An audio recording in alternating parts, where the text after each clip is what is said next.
It's late January 2025, and here in America, our UFO files have been declassified. Now, I have not read through all of them or most of them yet, but there's a very famous case, and it goes back to 1961, and I would like to get your thoughts on it. It's a couple named Betty and Barney Hill. They were on their way back from Canada, driving back to New Hampshire. And it was nighttime, very late, and they were driving down kind of a dark road. And they saw what appeared to be a satellite in front of them. So Betty was curious. They pulled over. She got out, looked at binoculars. And what she stated was that it didn't look like a satellite. It looked like a very strange, as she called it, shaped object with lights that were just flashing in different colors. Well, her husband tried to make sense of it, but they got back in the car and they started driving. They said that the craft went behind them now with the lights, but this time the lights were bouncing, from one place to the other.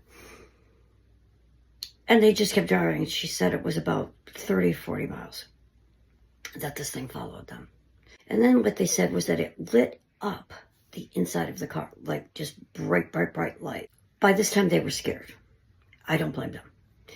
And they said that the craft hovered right over them, about 80 feet in the air. Although very frightened, Barney got out of the car. And with the binoculars, he looked up at this craft. And what he said he saw was 8 to 11 humanoid creatures looking back at him through windows. Well, they got pretty scared again. So they got back in the car and they started driving. And the way he explained it was that they felt like they were going into like a daze, kind of a sleepy daze. And when they woke up, they were about 30, 40 more miles away. And they don't remember how they got there. They don't remember driving. So this traumatized couple had no idea what to do, so they just went home. I didn't say anything to anybody at this point. They noticed that Betty's dress was ripped. She doesn't remember it being ripped. She didn't fall or anything. It was ripped. The zipper and the lining was ripped, but the zipper was in the back. And there was some strange pink powder on it that didn't make any sense either. And Barney, who kept his dress shoes very, very neat and shiny, said that the tops of the shoes were scuffed, really, really scuffed, like as if you were dragging somebody by their feet because they were asleep. They also noticed that their car had these shiny, cylindrical, what they call concentric circles, so a circle inside a circle inside a circle. And they didn't know how it got on their car. But Barney had the idea to take a compass to it. And what he said was that the compass just kept spinning and spinning and spinning. Now, I know that there were tests done because they did eventually go public with this. I believe in 1966, so it was 5 years later. Again, these people were traumatized. They're never going to be the same again. They also did some hypnosis sessions. And they remembered, now, whether you believe in it or not, they remembered being put, like walked into a spaceship, going up into a spaceship. And they were put in separate rooms, according to what they said. Betty said that they examined her like just kind of a normal physical eyes, ears, things like that.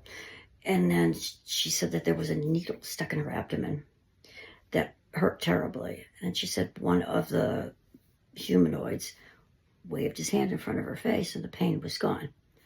You think he could have done that sooner? But if this is all true, which I'm sorry, I tend to believe it is, maybe he didn't know. Now, Barney, in the other room, they examined more of his extremities, his legs, his arms, and his private parts. He didn't claim of pain or anything. He just said that they examined him.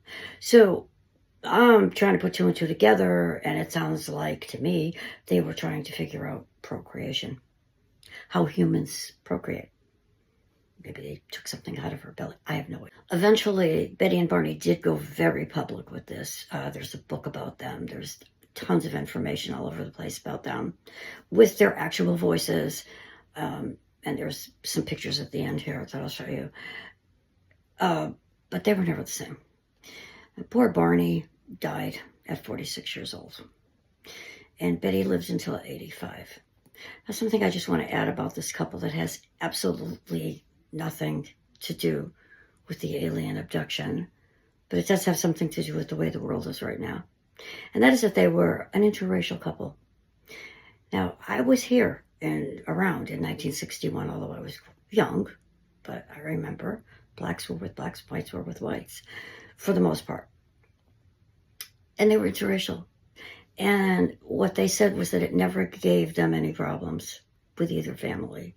He was from Virginia. She was from New Hampshire, I believe, or New England. I just think that's a beautiful thing. So whether you believe in it or not, I would really like to know.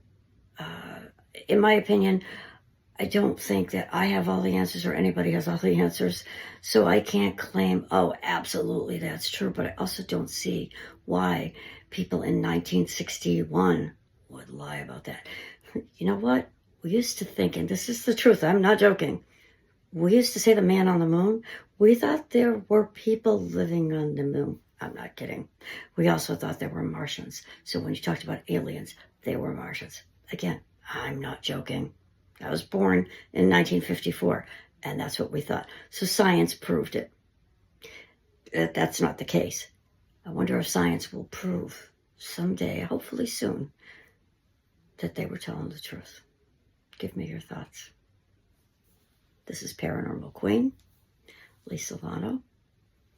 Check out my videos on YouTube. Please like and subscribe, and I'll see you all soon.